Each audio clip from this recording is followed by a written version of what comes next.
Let's talk to Jonathan Reynolds. He's Labour's Shadow Work and Pensions Secretary, and I'm delighted to say he joins us now. Good morning to you, Jonathan. Good morning, Julia. As ever, thanks for the chance to come on the show. Well, always good to speak to you. You and your colleagues are always welcome. We always want to hear as many different voices on the show as possible. Tell us, what are you expecting and what are you hoping to hear from the budget from the Chancellor on Wednesday? Well, what I'm hoping to hear, Julia, is I want to hear the Chancellor set out a road plan for recovery, something that is completely focused relentlessly on jobs and growth. I think the government has to have a lot more ambition on employment because the schemes they've announced so far haven't delivered. And even if they did deliver what the government say, it wouldn't be enough at this stage because we know the scale of unemployment in the country.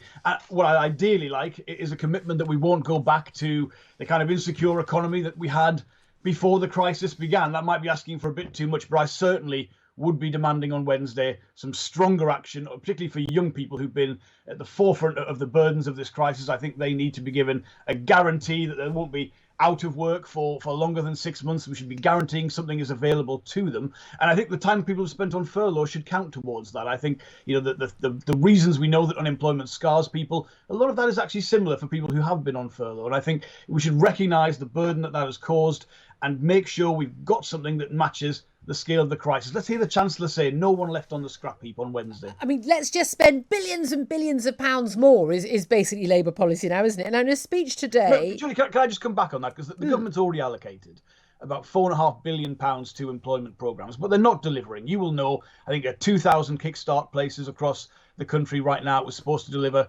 250,000. Things like the apprenticeship levy, which businesses have already paid, it sits in a pot. You could relax the rules on that, let them spend that on supply, down their supply chain, on the businesses they work with, get more apprenticeships that way. So I would, yes, I'll be honest with you, put more resources into this because I think unemployment for young people is one of the very worst things they can experience. But there are resources there that you could use better. So I think it's very important that we recognise that from the Chancellor, because sometimes I think he likes to announce money being spent because that looks good for his personal reputation. But there are resources there that could be spent better. That should be very clear to people. OK, well, in a speech today, Annalise Dodds, who is the Shadow Chancellor, she's going to say that the budget is a test of character for Rishi Sunak. And she's going to say the budget should, as you say, rebuild the foundations of our economy, and calling on him to set out responsible plan that puts us on the path to a better, more secure future. I mean, the reality is, for a lot of that, what's not to like, who wouldn't agree with that, is the question of where the money's coming from and who it should best be targeted at. Now,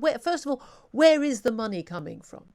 How should that money be raised and how should it be paid for? First of all, on your first point, yes, it is a test of character, because what we've seen from the Chancellor so far, we've talked before about the imminent cut to universal credit. We've talked about the pay freeze. We've talked about that big hike in council tax. So right now, you say who wouldn't like that agenda of a better future? Well, I don't see that in what the Chancellor has announced so far. For the sustainability of this, again, the crucial thing is getting the economy going again, is getting people back into work. That expands your tax base, that improves the taxes you've got coming in. If there have to be tax rises, which I think there will be, to be frank, they shouldn't come now at this stage, because the danger is you choke off that recovery if you raise taxes now. So the best thing to do, get people back to work. There'll be decisions in the future. If he sets out things for the future, we'll look at those. But if it's true that he was really considering, raising corporation tax in one go this Wednesday from 19% to 25%. No, he wasn't. No one suggested that. They were talking about a slower incremental rise. But you say that is the leak that came out of the cabinet, Julia. Not the one that I read. Not the one that I read. It wasn't. But you're talking about tax rises, but not now. This is the thing. So when? So you think that tax rises do stifle the economy, but tax rises later won't stifle the economy? It's always a balance. That's what any chancellor, any sensible economist has to look at. But to raise taxes in the biggest recession for 300 years, when you're nowhere near out of that recession and unemployment is still growing, and you're talking about increasing the burdens on people, that's obviously the wrong thing to do. On corporation tax, I've always believed you could see a modest rise in corporation tax. We'd still be one of the lowest rates of any developed country. And if we spent that money on better infrastructure, better skills, that would make us more competitive overall. But I wouldn't make that raise right now in the middle of this crisis. And the leak that was from the cabinet was of a suggestion of a one-off rise straight away, so the Chancellor could then try and cut it before an election. Now, that's a political schedule. That's not one that's in the best interest of the British economy. Okay, I mean, you were Shadow Economic Secretary of the Treasury at the last general election, where you were very happy to put forward loads of extra spending, again, with loads of extra tax rises when we weren't in the crisis of a pandemic and dealing with a lockdown. You were quite happy to raise taxes then on business. Well, that's because there's a difference between when you're acting at the height of a recession to what you want to see in the longer term. I'll go back to that point. I think this country would be more competitive with better infrastructure, better education, better skills and training. I think, when you talk to businesses and you want them to invest in your constituency, the first thing they will look at is the infrastructure good enough, and is there a workforce that can deliver my products, make my business successful? I think we as a country, we've been negligent on some of that. We've got to put more resources into that, and we could do that while still being very competitive internationally when it comes to things like corporation tax. So I think that balance can be there, but of course, like most sensible people, I understand the difference between the height of a recession and a crisis like this. What your plans are in ordinary times, so we can use that phrase. We've had a few leaks from the Treasury, we've had a few hints, we've had a few things which will be kite flying and things that might happen in the future or might happen on Wednesday. We don't know for sure what we're going to hear, and there's nearly always a rabbit out of the hat. We've had that for many years now. There's talk about things like national insurance increase for the self-employed, and this has been talked about before by the Chancellor and others, saying, well, look, self-employed have had help from the government over this, and the arms around everybody, and therefore they should pay the similar rate to the national insurance as those who on PAYE. Of course, 3 million excluded people didn't get any help, and you can criticise or understand why the Chancellor did that or not, but fundamentally, should the self-employed people who don't get entitlements to sick pay and holiday pay and pensions and maternity leave and all of that, should they pay the same national insurance rate as those on PAYE with all that security? Well, I think you're absolutely right to say that. We had this row when Philip Hammond was the Chancellor, you might remember.